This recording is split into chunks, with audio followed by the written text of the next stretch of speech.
Hello, everyone. Good morning. I'm Mary Edwards, and welcome to Connecting with the Stars. I'm excited to be here with my friend and guest, Dave Wallace, for a fun and interesting conversation today. Hi, Dave. How are you doing? Good morning. Hi, lovely to see you again. Always good to see you.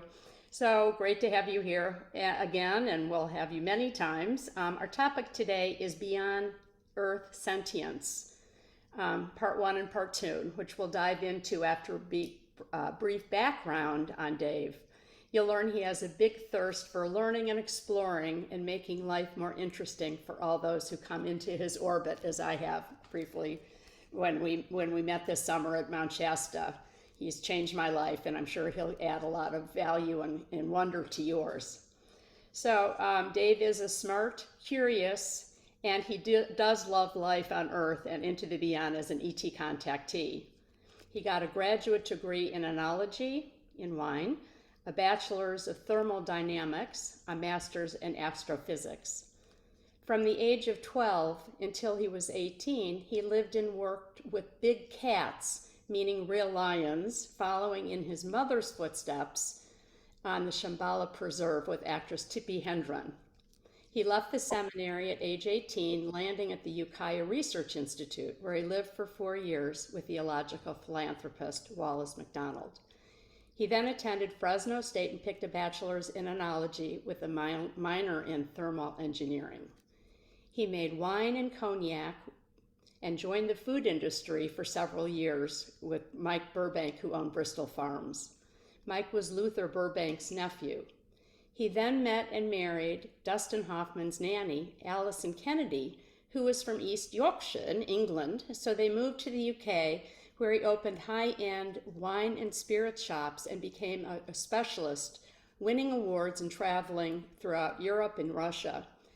He then quit drinking, moved back to his hometown of Hermosa Beach, where he is now, and he and his son run and operate Southern California's only 100% natural ingredient pie shop and bakery. Yum.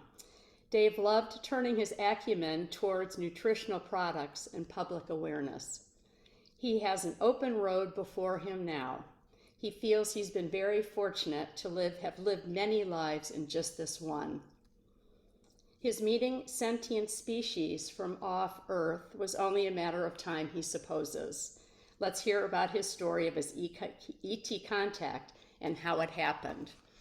So, the floor is for you. So, you might want to start with big cats and walk us through your journey, and then we can hear what else you have to say about your sentient being contacts, and then we'll have some question and answers at Okay, the talk. that's lovely. Thank you. What a lovely introduction. Thank you. You're welcome. Um, I was very fortunate to have. I come from a very interesting family, and I was very fortunate to have a very interesting, talented, and extremely intelligent mother, and a very good father. My dad was a captain in the army, and they met, fell in love, and as life goes on, my mother's great passion all of her life was to be with lions. Ever since she was a little girl, she used to tell me that she would go to the LA Zoo to go stare at the old sad lion that was there, and that was back in the early 40s, 41 through 47. Penny ended up meeting Tippi Hedren, and Tippi and her became famous friends. And they stayed together on the Shambhala Preserve, where Tippi lived and worked for 35 years. So she was her number one cat behavioral specialist, and worked with wonderful veterinarians like Dr. Bernstein from Burmark Pet. And then she worked with many, many interesting people in the film industry. And of course, Tippi's friends were all just fabulous, wonderful people that supported the Shambhala Preserve, and very wonderful people like the teacher Leo Lobsons and Peter Rasmussen, and so many wonderful people that helped Tippi start the Roar Foundation. And the Roar Foundation is actively getting money to keep what animals are left, because we don't, she doesn't breed animals, but she rescues them. And there aren't that many cats left, but I think in its heyday, there was probably 110 cats, including jaguars, leopards, Siberian, and I think they had one Sumatran tiger for a while, but I think that passed away from an infection. Two African elephants, Timbo and Kura, both passed away from old age. But rescuing circus elephants, everything. Tippy was just an amazing human being, and my mother followed in her footsteps. And my mother was amazing, anyways, and so it was birds of a feather. I spent a lot of time in the high desert and collecting minerals and geodes. Where the Shambhala Preserve is this fabulous area in the San Gabriel Mountains that is full of amazing Native American artifacts, Native American history, very old Spanish, California history, and lots of mineralogy. And if you're a quiet, conscientious, and studious person, you start to find all the beautiful little spots that there are up in the high deserts, 3, 4, 5,000 feet up, to go and collect minerals and crystals. So when I wasn't helping Mom and Tippy with the cats, I was up hiking in the mountains and spending the night in the high desert looking at the stars. So I was always very connected to Mother Nature. And we always had lots of animals when I was a little boy. My mother raised my brother and I to both really love animals and to never ever throw trash anywhere and to always just, live your life the best you can. And when we do leave this planet, to leave it in better shape than it was when we arrived. And I think that's always been sort of her message to me.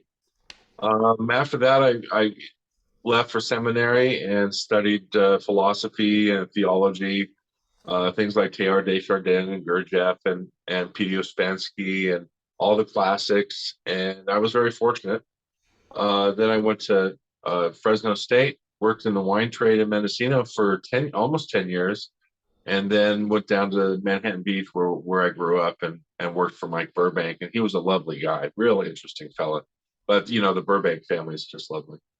Um, when I met my wife Allison, we had a boy, my son William, and we moved to England because, however wonderful my family was, they were spread all over. So it's really important to have family when you have a little baby. She has a really wonderful family in northeastern England, so we moved William and her to England and bought them a lovely cottage. And he went to a lovely British public school. And in Britain, the educational system is a little different. It's a little bit more difficult, I think, than some of the educational systems in the U.S. But William got along very well, and he was a lovely little boy and became a very nice, wonderful young man. And all of our hopes and dreams came true with our child. Um, I was doing very well, traveling around Europe, teaching wine and food chemistry, and I was conducting international wine tastings for either heads of state or very large corporations. And I have a reputation. I was known as the Yank. And that didn't matter if I was in Austria or in Switzerland or in Spain or Portugal or Ukraine. Everybody called me the Yank.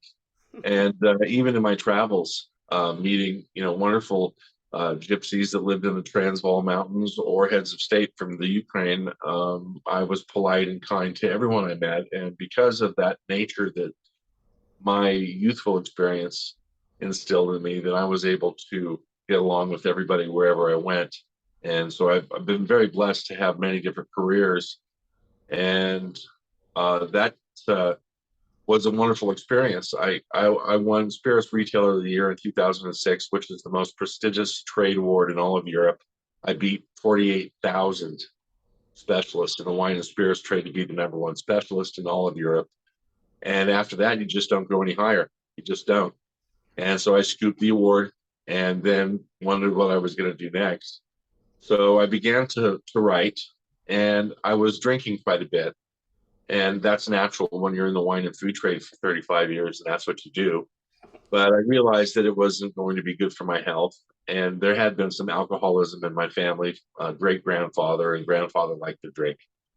And so I decided not to go that route. And I certainly didn't want my son to have an alcoholic father. It's pretty easy to slip into that lifestyle. So I was a strong willed guy. So I knocked it on the head in 2008. And I went to my son and I said, look, son, there's very little I can do here in the UK as far as my career path. But I think what I'm going to do is go home and open up some sort of food business, a nutrition based or organic based food business back at the beach where I grew up. And when you're out of high school, you can help me run it. Would you like that? Of course, he was bananas for that. And, little boys always want to do what their dad wants to do anyways. So I went home, and it was a very sad time for me because I had to leave my son in England. I'd only seen him a couple of times because it was quite costly to fly back and forth for visits. And then Allison brought him out several times. And then when he graduated high school, he joined me at my pie shop at Hermosa Beach. And this is where I was able to take many, many years of speaking with thousands of people, whether they're professionals or just regular lay people, and discuss nutrition and cerebral development, nervous system development, the way our bodies function. And we talked about various toxins that are existent in food, some that are put in on purpose to make them last for 3 years on the shelf, and other times just alcohol and the benefits of not drinking, or drinking, perhaps 3 or 4 glasses a week instead of 2 or 3 glasses a night. Yeah, right. Well, we both have that in common too, I think, with our upbringing, both exposed to incredible people growing up. I mean, as you know, my dad and my grandfather were rocket scientists who designed and manufactured heavy rocketry. From their company started in 1893, and then during World War II up into the 90s, they were designing rockets. Werner von Braun worked with them. They had a huge, several 100,000, many 7 locations, and outside Chicago where I grew up, and down right next to right in Ohio, next to a lot of different space things. And they were involved in working with the government, with the U.S. government, with NASA, and he was in the military too, a pilot and a lieutenant in the Navy. So after he was at with Einstein in Princeton, he went and met Oppenheimer. He was in the World War II, came back and ran his father's company. So like you, I grew up with nature as really my haven. My mother's father was an architect, and her father had a big architectural woodworking and lumber company outside Chicago too, and was so sad by the waste of wood. He was actually the one who standardized 2x4s. So I grew up with earth space and outer space and a love of the stars since I was a little girl. And my grandmother, mom's mother, was Sherman, whose father developed Sherman Oaks down to Hollywood. So I moved here 40 years ago and spent most of my childhood coming to California. My great uncle was the mayor of San Francisco in the 40s too, so I've been coming here to San Francisco and California since I was a little girl as well. And that those early lessons about being kind to each other, growing up with quality people, and then also appreciating the underdogs. Everybody matters. Everybody is equal. So it was wonderful to grow up in Chicago too with heads of state. Senator Percy grew up next door to us. I grew up with the Wrigleys, but it was always about community and about good relations with people. So we both got that in spades. And then I married a British man, and I was called the American until we got divorced many years ago. And so both my children in their early 20s, like your son, are half English. My daughter is actually working at Salesforce now in London with her fiance because she wanted to get a slice of the dad's culture.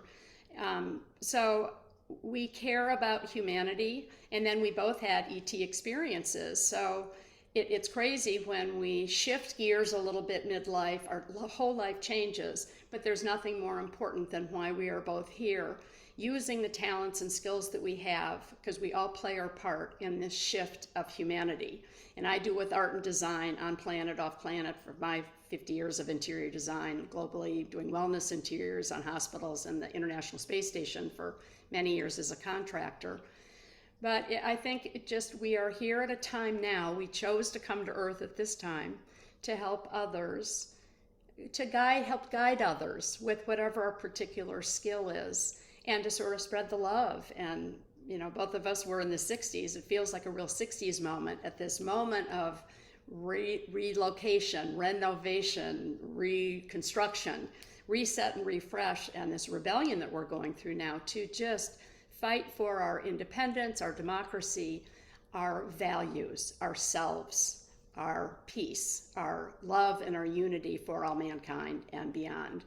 So anyway, when I had my ET experience at age 5, my father happened to be on the craft with me. And because he was a part of the Navy and the US government and NASA, he was never allowed to speak to me about the experiences that he and I shared together. My mom was sort of sworn to secrecy. So only until now, in my 71st year, I've spoken to Dad, who passed about 10 years ago, and he shared with me his regrets for not explaining to me more, but he was not allowed to, that he was sworn to secrecy due to his honor and his respect for the Navy and the government and NASA. He never spoke a word. So now this year, at this moment, I'm so thrilled to have known and gotten validation from my father that I wasn't crazy beyond craft. All the off-planet work that I've been doing since I was 10 up until being on Jupiter recently, a couple of weeks ago, was training with our beautiful ET friends, the Pleiadians, Arcturians, and Robinans, who I've been supported and loved by. And I understand it now fully as I've woken up more and more bit by bit as we are with our own disclosure and the world disclosure. We see ETs everywhere now. So anyway, let's go back to you, but I just wanted to share, when we met recently and bonded immediately, it was because we met another soul family friend. And Oh, the parallels are mind blowing, mind blowing. I mean, just even the same habits, patterns. You marrying a Brit, the whole thing is super spooky. But as we're reminded so often by people that are in touch with what's going on in reality, is that there are no coincidences, and things all do happen for absolute reason. Absolutely.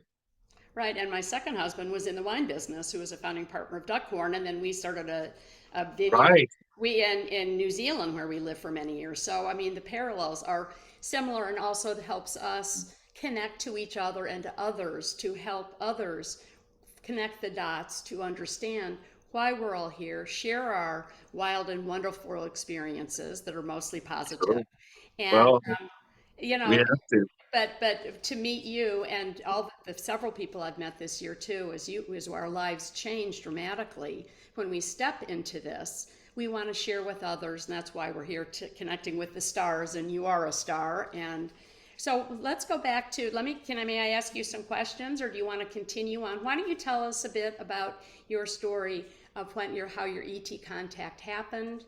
And again, just a little bit, I know we did part one, but for those who didn't hear that, how you asked for contact and you got Right. it, and then what that's like, and then we'll answer some question and answers at the Well, thank you. That's lovely. We did talk about this before, so I'll synopsize things quite briefly. My son noticed an orb. We were going to my house in Hermosa, and it was above our car. It was very, very large, bright teal, blue green. And you know how teenagers like to hang out of the car window when you're driving fast. So he's got his head out the window like a dog, and he looked up, and he was quite shocked. And he said, "Dad, pull over, we're being followed." And I looked in the rearview mirror thinking, what? He says, "Pull over, it's above us."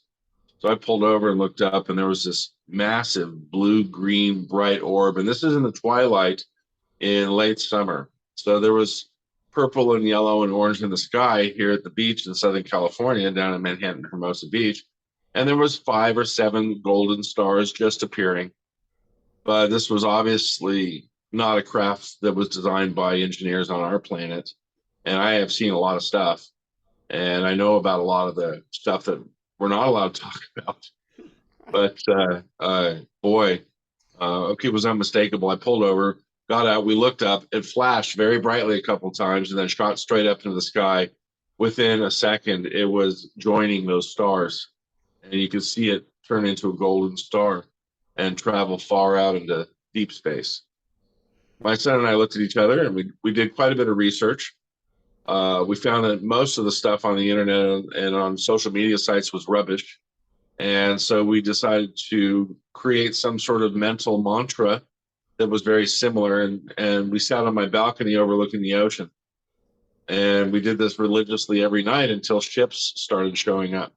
I mean, extraterrestrial, interstellar conveyance. I don't like a government or media sponsored acronyms like UAP or UFO, because they're not unidentified, are they? They're interstellar conveyance. They're a mode of conveyance that takes them from one star to the next. And I call them beyond Earth sentients because they're not extraterrestrial. and they're not aliens either. Because if we, go into Webster's dictionary and look both of those up, we realize that we're using the wrong terminology in the first place. They read your mind. And if you have a powerful mind, I have a powerful mind, I know you do as well, then they are excited to meet you. And we found that once we produced a mantra, which is something that you just repeat to yourself for no more than 5 or 10 seconds in your mind, and you project that image out there, you project that idea out there, then they start showing up. And mine was, hello, my name is David. I know that you are there. Please come and see me. I want to meet you very badly. Our species needs your assistance. Our planet is in trouble. Won't you please help? Mm. Please come and see me. I'm not afraid. I would say that over and over and over again. Same thing. And then I realized that it would probably be a good idea to geolocate myself. So I looked at Google Maps, got a mental image of what my house looked like in Southern California. And then I actually started sending an image of a map of where my house is from the high atmosphere up high. And so that's when it really started to kick off. And all sorts of little visitors came, and I concentrated on one spot in deep outer space. I didn't like gaze all around because, we're near LAX and we know the difference between airplanes and jets and how high they fly. We're looking for things that look like a star that come from outer space and then come down into our solar system and then into our atmosphere directly. And so pick a spot in space, send that message out there and concentrate on it every night and send a message of love and hope. Tell them that you're just waking up. Humanity is not that far away from being a mudlark or a little sort of floppy fish that came out of a muddy pond. And so, God bless humanity, but we're really a very low species, but they love us very dearly because we're part of the diaspora of all creation. Yes. And so they understand that. They understand that we're going through a difficult phase. So they came down. They came down after almost a whole year of asking them to meet me. I had seen some 300 different ships, and I have about 520 photographs from using my phone. And that was also a process. I had to ask permission, and I realized that they would start flashing me lights. And then after about 6 months, I started hearing them speak to me, like hearing voices in your head. And I thought nothing of that because I know that, people that speak to themselves all the time are quite healthy. And if you, develop a dialogue with your own mind, well, there's nothing wrong with that. Sometimes there's just no one to talk to except for yourself. So go for that. Anyways, they were very chatty. And once they realized that I was paying attention to them, they were quite happy to introduce themselves to me. Very fascinating. Mm. The world, as we are being told, is not what it is. And from their point of view, the universe and in the divine creator's infinite wisdom, the divine creator produced many millions of species. We have no idea how large the universe, no matter how hard they try and tell us they understand the dimensions, they really don't. And there's some special things about dimensionality and things like that I don't really want to get into because it's not about dimensionality, is it? It's about the message of hope. You see. Yes. And once they realized I was who I was and the experience that I had been through, they realized that I truly love animals and I truly love the earth. I'm a very clear thinker and I don't damage my brain with alcohol abuse and I don't use drugs. So I'm a very logical person. I mean, everyone must have had some critical thinking or logic in university and, just going through life. You just really have to sort your own thoughts out. And Yes. so they came down and picked me up. They took me to the Taurus system. I went to the Taurus constellation. I went to a terraformed planet. It was all explained to me. The experience on the ship was fabulous. They allowed me to remain awake because they knew that I knew that something was going on. And they explained everything to me as I was traveling to this planet. When we landed, I hurt myself. They took me to a doctor. I had injured my cranium and I fell off the landing ramp. And so he was a lovely little doctor. He's called a Joey Ta'er doctor. And they're the cerebral specialists. And every planet has a Joey Ta'er. And if there's a visiting dignitary from Andromeda or Alpha Centauri and they injure their nerves or their spine or their brain, there's always a Joey Ta'er doctor who uses an interesting little device called a curla.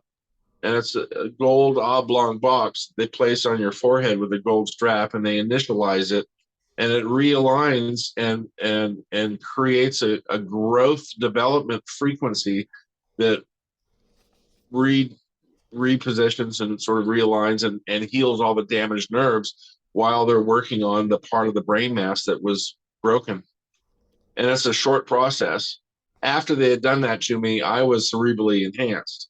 They had changed me, my mind greatly. I have a vast capacity for understanding very, very difficult quantum mechanics and very difficult quanta of higher theorem of, second, third, fourth, fifth dimensional Mandelbrot's, understanding new wave theorem, understanding new forms of light passage and light photons and wave and frequency behavior.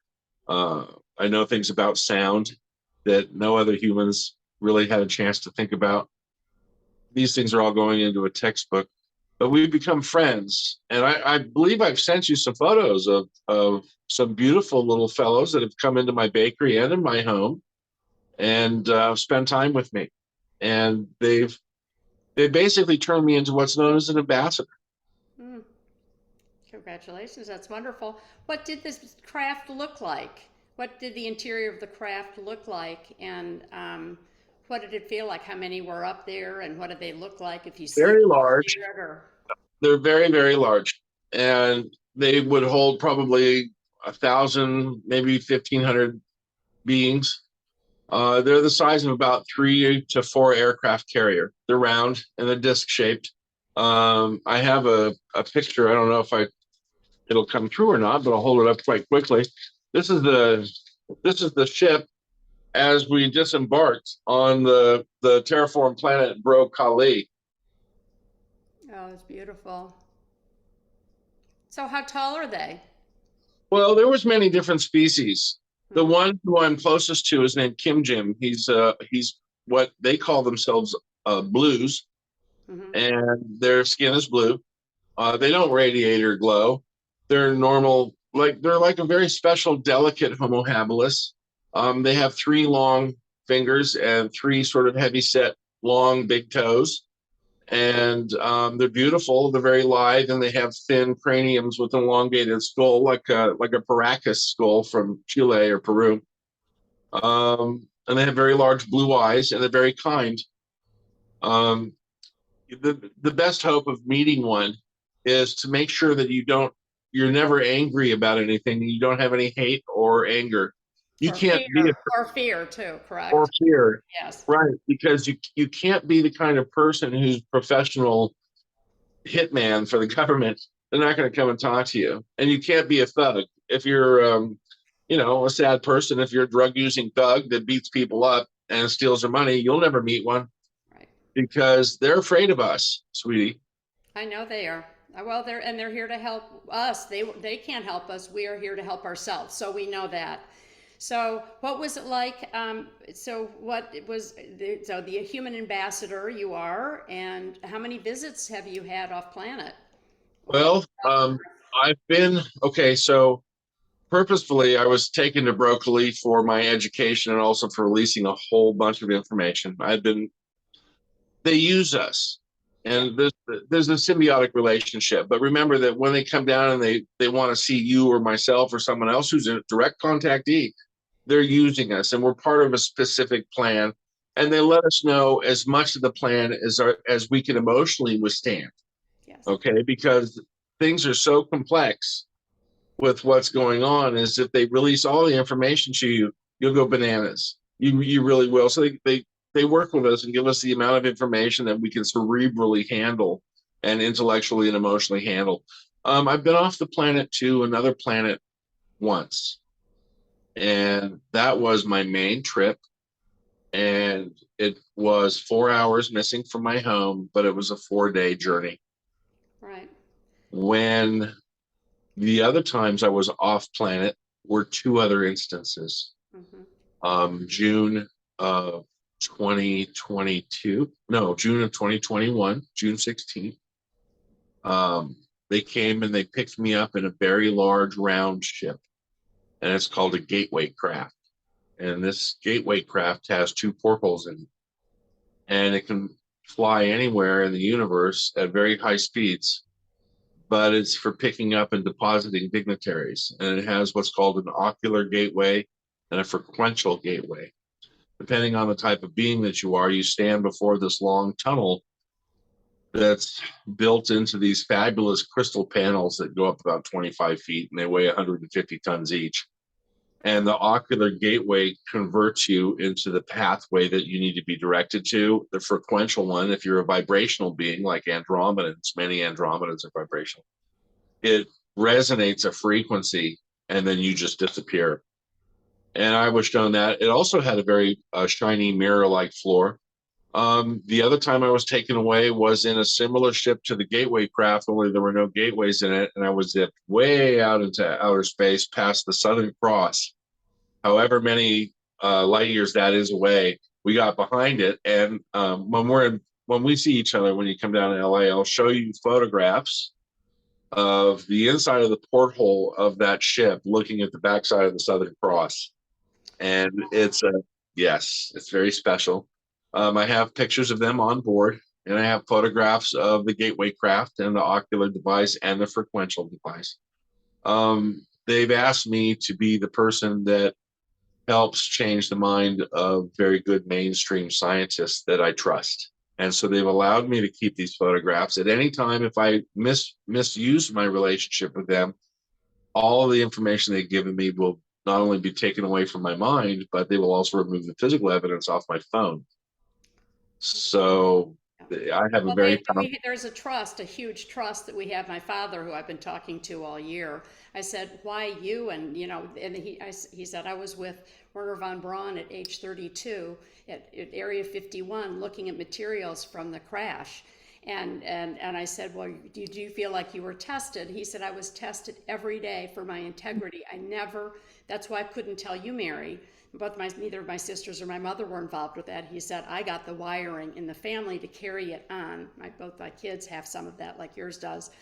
And he said it was all about trust and duty and honor. And we do not, Correct. we are pure in spirit and we are here to help. Yes, use, but we are here. We choose to support them and for our humanity, for whatever happens for now and for down the road. We are here as light beings to really play our part to help in whatever it is.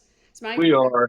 Right. I mean, when I went off at age 5 with my father holding my hand, I wondered why he was there with Greys and a couple of Palladians and Arcturians that I've drawn in a book that I did with Barbara Lamb last year.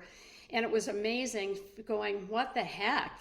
What does this mean? How am I used? Then you realize over time, over the years, the beauty of the choice that we've all made from birth to go into the families that we chose for what particular reasons. And yes, some of the things may be a little bit out there and may be difficult. I was part of some programs early on that brought me a lot of stress. I was part of the hybridization program. I have 128 hybrid children that I started having really in my high school years. I wondered why I felt pregnant, because I was my high school, college, up for a long time. And then I had my own 2 Earth children, Lizzie and Alex, who I had in my late 30s. But up until then, I didn't know what the heck I was doing. I knew that I was supported and loved by them, but I didn't know this other part. And I know that now, and now I understand more and accept it with love and gratitude and understand that that's part of the deal. So we are. It certainly is. Gratitude and love play a huge role. A huge role. I mean, and my first craft was about 300, foot little flying saucer. And then when I went back at 6, they took more eggs, gave me more information. And then when I went back on my own at age 10, I went for 2 weeks. I went on one of the big crafts, and I remember them putting stats and information into my head. And I've talked to them a lot since then. And I said, what were you putting in? And they said, well, you come from such a long line of engineers and you have architecture and you are the art and interior design. And you weave it all together to create good environments, which is why they took me on that craft, did some experiments, and then we went to Pluto and Saturn for a look and Wonderful. greet. And then I've been going back ever since till I was on an asteroid about a week ago with Andromedans borrowed me from the Pleiadians and Arcturians to go to their asteroid. They're starting a new habitat there that's very cave-like, like I've been doing for the last several years, going into the solar system, all the planets of the solar system and the sun and the moon, to work helping them mediate between the beings and the humans that are working there, living and working there, and they come and go, to create a happier, healthier lifestyle for them down there from these dark, cold caves. So now I understand all my dreams that I had when I was a child, zooming through like DUMBS, Right? and crystals, because I was in, Egypt as an architect and Atlantis doing things. So now all the pieces of the puzzle, like we know, are coming together of the training we've been, how they've helped us. And I'm going, I spent 50 years doing interiors all over the planet with hospitals, the space station interiors for NASA in the 1990s. Yeah, And, sure. You can't help it. It's and now I'm off planet more doing more interiors there, and I still do them here. But you can't make this stuff up, and we don't. It's time for us to all share our stories to help others wake up too in the process. And I right. still only have glimpses of some of this. I know I've been there because I see myself, but I don't have the full recognition because of some of the programs I was involved in. I guess they keep telling me I don't really need to know all that, Mary, even though I want to see and feel everything. They said, well, no, you don't really. You don't need to. So I've just been learning that even more recently. Mm-hmm. But the stories, and so tell me more about what it was like. Time limit. What instructions did we have? We've got a few more minutes here, but instructions for humankind. We're here to help heal the planet, help each other, guide people. We don't push people. We're here to help them understand a little bit more how they can play their part by doing whatever they do, teaching or getting involved in the community to help Mother Earth thrive a little bit more. I mean, we know I've been working in the community with vets and homeless and sustainability for my whole career, and nothing matters more than allowing us to all band together to create the love army to help rise before we, so we're still here, and cycles happen, and we are in a huge cycle of total sort of crash and burn to redo all the systems, from politics to religion to everybody matters. I mean, all lives matter. And we know now everything is one frequency, or many of us do. So, just in the last 10 or so minutes, what do you suggest, and what else would you like to offer, from kids to adults to share any other stories that you have that you learned from Kim Jim, and any of your experiences of what else you think we can all do here. I mean, we're here right now talking on connecting to the stars with people like you who are here for a very singular purpose, to help and guide and share. So I'd love to hear any more of your bits of wisdom that you've learned from them or yourself in this journey. The first lesson is almost like precepts when you're sitting in a seminary school, or precepts when you're sitting with a great teacher. Imagine yourself sitting before someone like the Dalai Lama or Buddha or Gandhi or Mother Teresa. There's a lot of do meditations with Ram Dass for about 10 years, a long time ago. great I got a example. little Okay. piece of that. Wow, it is. Right. Okay. So great example. So not only are we bathing in the light of the person who loves us, because Ram Dass loves you when he tells you the nature of things, the nature of reality, the nature of human decision-making processes, why we do the things that we do. What was very clear to me is that humans are being kept from learning how powerful their minds truly are. Yeah. And that with the power of your mind, just the thought process that you have has a specific ability that's akin to ESP, and it has natures quite similar to telekinesis. The power of the human mind is unlimited. And once you understand the scope of what you can do with your mind, every time you create an affirmation or a physical confirmation for yourself when using your mind in the right way, it becomes easier and easier each time you do something like this. For an example, if you look at cloud dispersing, there's people that like to look at clouds and they think with their mind and they cause the cloud to turn into a lighter mist and then it goes away. So on a cloudy day, if you want a little sunshine, one of your friends is telekinetic and he can go out, take you to the park and show you some cloud dispersing. Well, all of this is true. It's all been proven. Yes. The mind does so many other things besides moving hydrogen gas around in the atmosphere. There's people that can start fires by placing their hand over paper. There's Zen Buddhist monks who can hold a unfissured stone in the palm of their hand and lightly touch it with the other finger and snap that stone clean in half because they've released their chi all through one tiny little molecular point between their finger and the first molecule of the stone in which they come in contact. These things are all done with your mind. So when Kim Jim warned me about the power of my mind and the power of the human mind, he looked deep into my eyes and was able to see what sort of thoughts reflected from both my heart and my mind. Remember that in ancient times, we used to think that our heart was the seat of conceptualization and the seat of learning was our heart. And there's some great truth to that. Your heart has memory. It's like a second brain in a lot of ways, but it has memory, specific memory that contain emotional memories and electrical conduit or conductivity memories. So that when you feel a certain way, your heart feels the same way that your mind tells you to feel. When you align your heart and your mind as best you can through thinking good thoughts always and always being there for others before yourself, when you align your heart and your mind by considering other people before you consider yourself and considering the needs of animals. Here's an example. In today's world, if there's a forest fire, the first thing the news anchor does is go, oh, the loss of property is in the billions. Well, you can't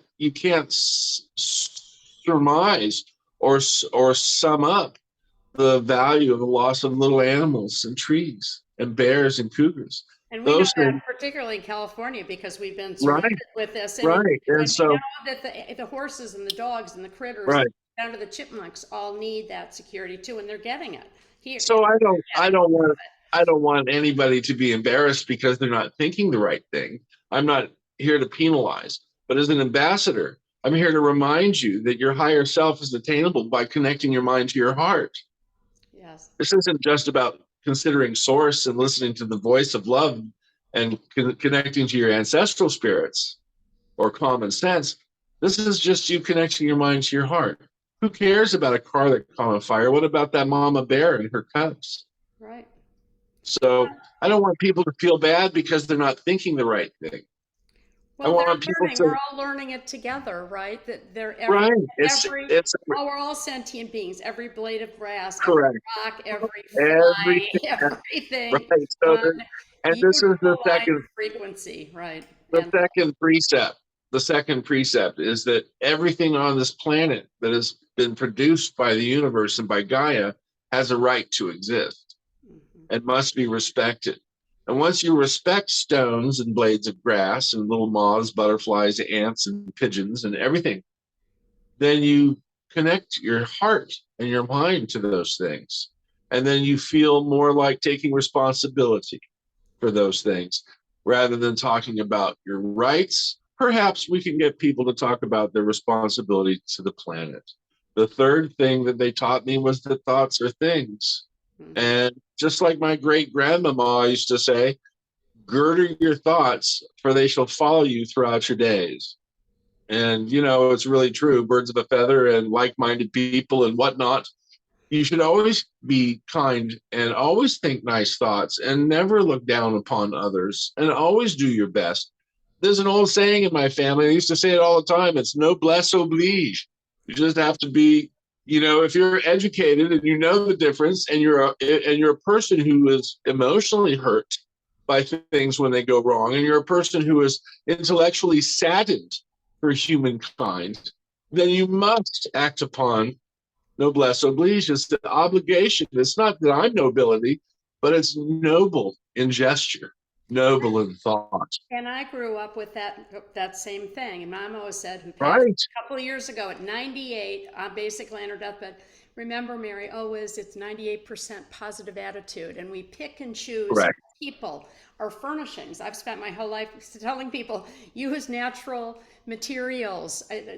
People are toxic. Your interior materials are toxic. Food's toxic. Every day is a bunch of choices we can make to create happier, healthier lives and homes, like I do, have done, and you do. And it is a choice. Every day is a thousand choices of to pick and choose, whether we pick a dandelion or a you or a me or anything. It's because it does influence. Everything is energy. Everything is space and time and energy, and that's all we have, and that's everything we have.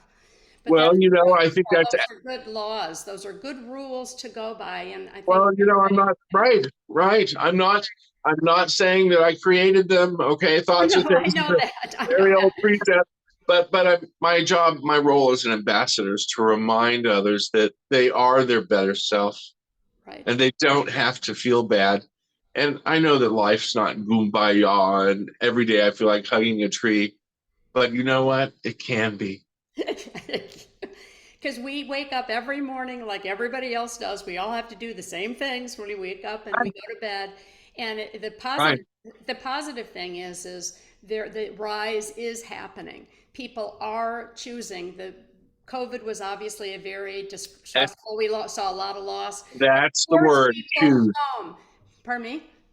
That's the word, choosing, because you Choosing. It's every choose. day is pick and choose Right. everything. Everybody, you Right. being here was my choice and your choice to come on. So we could spread Right. No matter what happens, no matter what happens, well right? You because just have to be happy go lucky and right take and it on the chin and exactly. smile on, crack on, Smedley, Right. right? And Just right, we've got it. Dudley do right. But we know there's love and fear. We have a choice every day. Are we going to get dumbed down or are we going to rise? And are we going to really be here right. to help? And we all go through, I mean, the moments, how many moments do we go through in a day going, oh God, I wish I got to work smarter or be better? Or, "Ugh."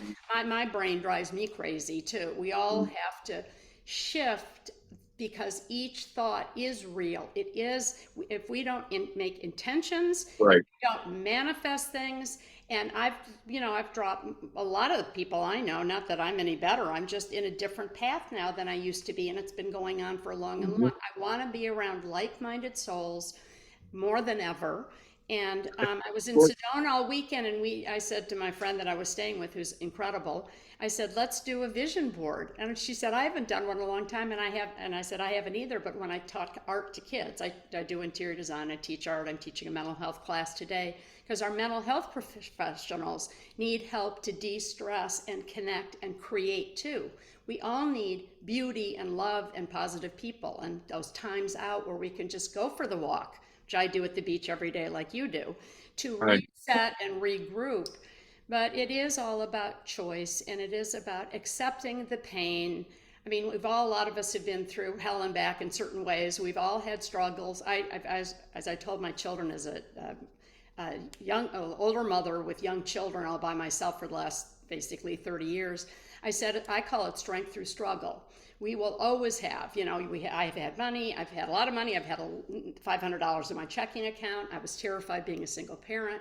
I was, I felt like I knew that I had support from my ET friends who kept coming and coming and supporting me, and my handful of friends like you, who I've always treasured and loved. Being workers and focused people, we pick and choose carefully every day what we do throughout the day. But it is, I love getting older because we get wiser. I realize I know less now than I ever did. We still, every day is a blessing and a Correct. role that we choose. We pick and choose to how do we help. And we're doing this right now, starting off nice and early in California at 7:30 to talk to Right. spread the word. And to go back to COVID, we saw so much death. We saw so many riots. We saw so many kids and people and blacks and every indigenous person When I worked on the space station in the early 1990s on the first International Space Station, it was incredible to be able to work with ESA and look at Japanese and European and American space envelopes. How do we de-stress astronauts in space was why I was hired with Dr. Von Clearwater's incredible habitability and human factors department that the government started, NASA started. And it was incredible. And she said, well, I said, well, it's basically a floating mobile home park that goes from day till night every hour and a half. All the inhabitants are isolated and confined. How do we make it happier and healthier? How do we connect earth and ground to create, you can see my ceilings and walls are light, the earth is ground. How do we create a more home-like environment where they can be productive, they can be culturally respectful of the in a very tight space, floating around in zero G, and the food. And we said, we've got to make healthier food. And they bought 500 of my slides to put pictures of nature of each of their countries and personal areas. So what in a mini, not very much like the space station, but we were all forced inside to go deep, to work with our families and kids and others that we live with and in our surroundings to create a more flexible, resilient, workable, livable, happier space by making it work for everyone. And if we take the little space station or our homes or the moment now, this is what we're all doing, is try to lift up all the people together to de-stress, reboot, refresh, and help each other out. A simple loving kindness, going back to the basics of loving kindness. How can we make each day a little bit better when we play our own little piece of the puzzle to play our part, and you do it your way and I do it my way, and we're all here to band together in the love and happier, healthier environment of mind, body, spirit to shift as much as we can for the rest of our time here and then beyond. So do you have, we're about finished now. Do you have any parting last words? And if you'd like to also suggest your email or your website or your phone, your email, sorry, so people can contact you. I believe it's Dave. Well, you go ahead and tell people how they can reach you if they'd like to. Okay. Thanks. Yeah, so please keep the emails brief if you'd like to email me. And I don't do spiritual healing, and I have received an awful lot of emails, and it's been lovely, but I don't do spiritual healing. I'm not a spiritual healer. I'm somebody that is also able to help ground you. One of the things that I do every day, especially since meeting Kim Jim in 2017, is to spend 10, 20, or 30 minutes when I can grab it to calm my mind and allow myself to find an empty, quiet place. And it isn't easy, because we're busy adults. But if we can meditate, if we can meditate to calm our mind so that thoughts don't leak in and keep our minds busy, it's awfully advantageous to being able to connect to your inner voice a lot more quickly. My caveat is that when you reach out to extraterrestrial species, what I call beyond Earth sentients, when you reach out to them, have patience. Remember that there's nothing that you can hide from them. They're so far advanced from us that they can read the feelings of your mind and your heart. They see your past, they look right into your mind, and they can see how you were raised, what your grandparents did for a living, everything. So when you lie, and that of course serves no purpose, but when you lie, you're only lying to yourself, and then you were unprepared. So be honest when you reach out to them, and be unafraid. Remember to keep love in your heart at all times. Remember that the message from them that they gave me, that they wished me to share with mankind, is to be careful what you think, because your thoughts generate the reality around you in which you exist. And it's very important to remain in love with life, because life is very sweet and very short. And then we all must love each other to treat each other with patience and kindness. Always be as kind as possible. Don't react to bad things. Though life does bring us bad things, there are lessons that we must thank for coming to us. And to always be compassionate and kind to animals and children, and to do the very best that we can. Time will raise us up intellectually and spiritually. Time in the practice of patience, forgiveness, and love. You can't rush turning into a better person or a better species or a better planet, but there's always time to try and be better. So work on it every day until it becomes natural. Everything will be fine. They love us very much, and they've been watching out after us for many thousands of years and will continue to do so. When you are ready, they will come and see you. They Right. will, because the contact has increased exponentially, because there are things that are going on right now that are very important that we fix and get right. Oh, that's so That's basically the beautiful. message that I can leave you with. That's the most hope that I can impart, is that it is all up to us. No matter your walk of life, where you come from, what you do, or what your dreams are, be as kind and loving and forgiving as possible. And soon you will find that your life is filled with kindness, love, and forgiveness. Oh, that's so beautiful. Well, thank you for those wonderful parting thoughts. And what I've been learning too, on top of that, is the self love. We all need to really take care of ourselves too, to be healthy and have those good thoughts and feelings every day, and spend time in nature, get off our phones as much as we can, have gratitude for beautiful Mother Nature, which you and I do, and most of us all watching here do. But thank you for all your beautiful information today, and words of hope and love and support. And thank you all for coming to Connecting with the Stars today. Please come back and visit us again soon. Dave will be back a lot. Loves and blessings to all of you, and thank you for sharing today with us. Bye bye. Thank you.